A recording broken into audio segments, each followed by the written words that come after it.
Assalamualaikum warahmatullahi wabarakatuh. Selamat pagi semua. Alhamdulillah pada kesempatan kali ini kita dapat berkumpul lagi untuk melakukan pembelajaran. Sebelumnya alangkah baiknya apabila kita berdoa menurut kepercayaan dan agama masing-masing untuk memulai pembelajaran katanya. Berdoa dimulai.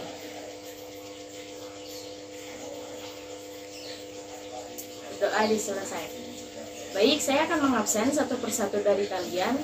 Bagi namanya yang dipanggil dapat menunjuk tangan. Baik, pada hari ini kita akan mempelajari mengenai menggambar menggunakan perangkat lunak, di mana pada materi tersebut memiliki KD seperti yang pertama, menggambar dasar dengan perangkat lunak. Yang kedua, menyajikan hasil gambar dengan penggambaran 2D. Dengan tujuan pembelajaran yaitu yang pertama, siswa dapat menggambar menggunakan perangkat lunak atau AutoCAD. Yang kedua, siswa dapat menyajikan gambar 2 dimensi dengan menggunakan perangkat lunak dengan 90% benar dengan atau tanpa melihat contoh gambar. Di mana pada materi kali ini saya akan membawakan 3 pembahasan, yaitu yang pertama mengenai pengertian dari perangkat lunak itu sendiri, yang kedua mengenai tampilan dan ikon yang ada pada AutoCAD, yang ketiga contoh dari penggambaran AutoCAD itu sendiri.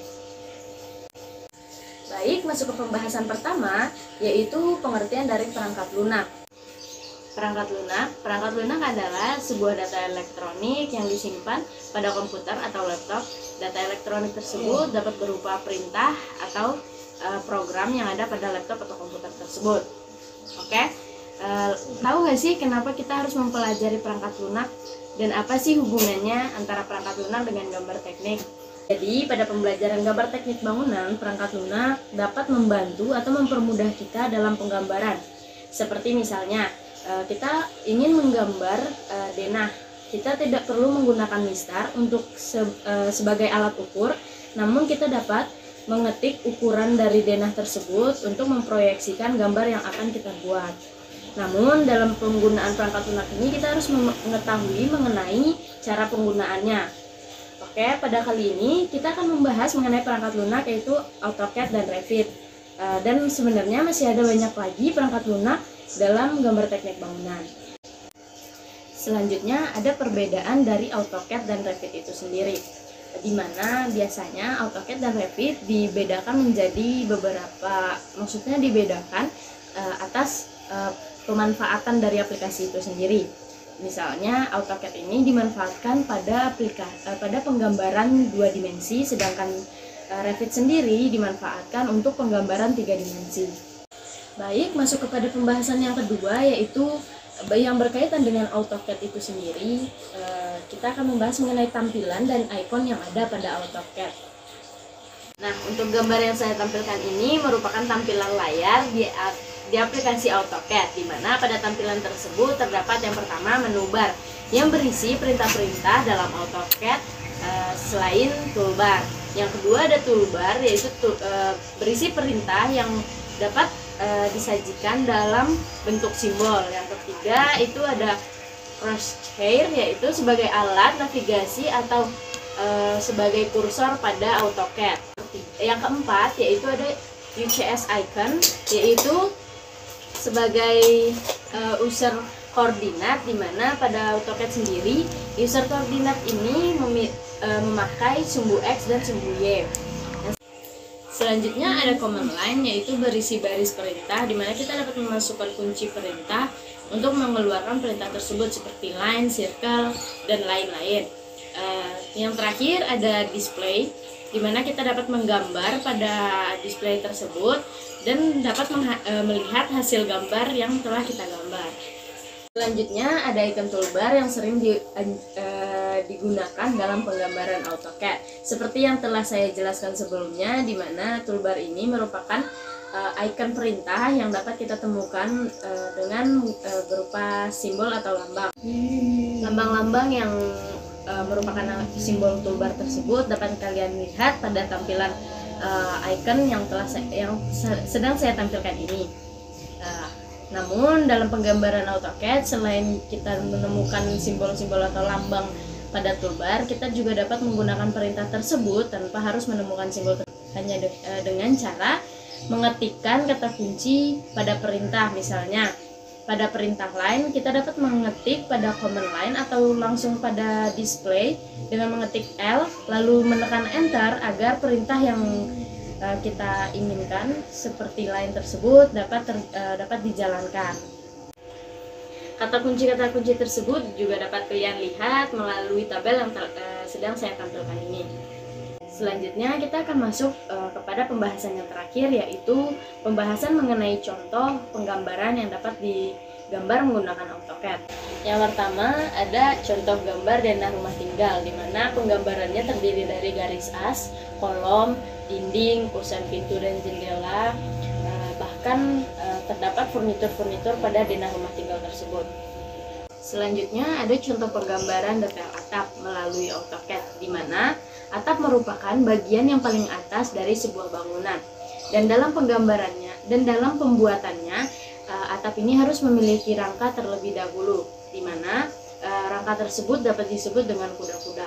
Detail atap terdiri dari beberapa jenis, dan ini merupakan dua contoh dari detail atap yang dapat digambarkan melalui AutoCAD.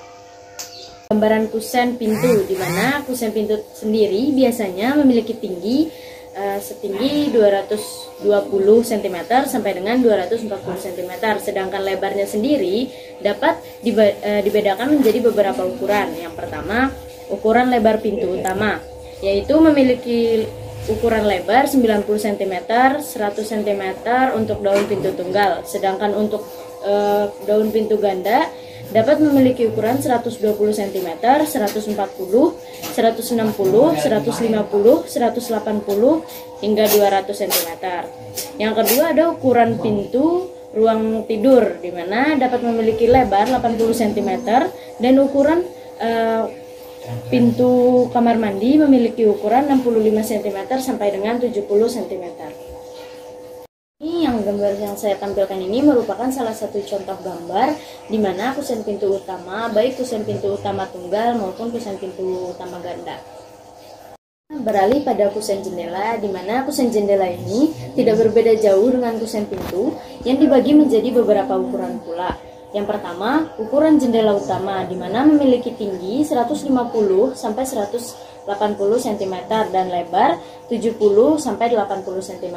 Yang kedua yaitu jendela ruang tidur, di mana memiliki tinggi 100 sampai 150 cm dan lebar 600 sampai 700 cm pada daun tunggal, dan daun ganda memiliki lebar 120 sampai 150 cm.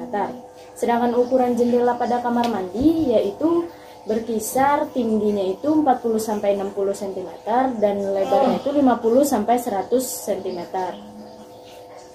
Merupakan contoh kusen jendela, di mana kusen jendela pada pintu utama biasanya terletak di sebelah kanan atau kiri kusen pintu, sedangkan kusen pintu kamar dapat dibagi menjadi dua, yaitu kusen pintu daun ganda dan daun tunggal. Sedangkan yang ketiga yaitu kusen kamar mandi yang biasanya terletak lebih tinggi dan ukurannya relatif lebih kecil. Setelah saya melakukan pemaparan tadi, apakah dari kalian ada yang ingin bertanya? Baik, jika tidak ada, saya akan memberikan kalian sebuah tugas mengenai studi kasus, di mana kasus tersebut kalian akan memecahkannya dalam bentuk kelompok, dan saya akan membentuk kalian menjadi 6 kelompok, dan satu kelompok terdiri dari 5 orang, di mana absen pertama dan sampai absen kelima akan menjadi satu kelompok, yaitu kelompok 1, kelompok absen ke-6 dan 10 menjadi kelompok 2, 11 sampai 15 menjadi kelompok 3, dan seterusnya. Setelah itu kalian akan melakukan diskusi lalu membuat laporan untuk nantinya akan dijadikan bahan presentasi. Kasus yang akan kalian pecahkan yaitu sebuah kasus mengenai sebuah keluarga yang mengalami kebingungan dalam menentukan detail atap, yang nantinya kalian akan menentukan detail atap tersebut sesuai dengan denah yang akan saya berikan nanti. Lalu kalian akan menggambarkan menggunakan AutoCAD mengenai tipe yang kalian telah pilih. Kalian dapat mengerjakannya dengan cara yang pertama, cari atau tentukan tipe-tipe atap apa saja yang ada dalam dunia konstruksi. Yang kedua, tentukan tipe detail atap mana yang cocok dengan denah yang akan saya berikan, di mana kelompok 1 dan 2 membahas mengenai denah gambar A, dan kelompok 3 dan 4 membahas denah B, dan 5 dan 6 membahas gambar denah C. Selanjutnya, kalian akan menggambarkan mengenai tipe detail mana yang telah kalian pilih. Untuk gambar denah A dan gambar denah B, ini merupakan gambar denah untuk yang C. Baik, waktu diskusi telah selesai. Bagi para kelompok diharapkan mempresentasikan tugas kelompoknya satu persatu. Silahkan kelompok 1 terlebih dahulu, kemudian dilanjut dengan kelompok 2 dan seterusnya. Kita telah melakukan presentasi yang berjalan cukup baik dan lancar, tanpa adanya kendala yang berarti. Dan dengan berakhirnya presentasi tadi dapat disimpulkan bahwa banyak gambar-gambar yang dapat kita buat melalui AutoCAD seperti gambar denah, gambar detail atap, gambar kusen, dan masih banyak lagi tentunya.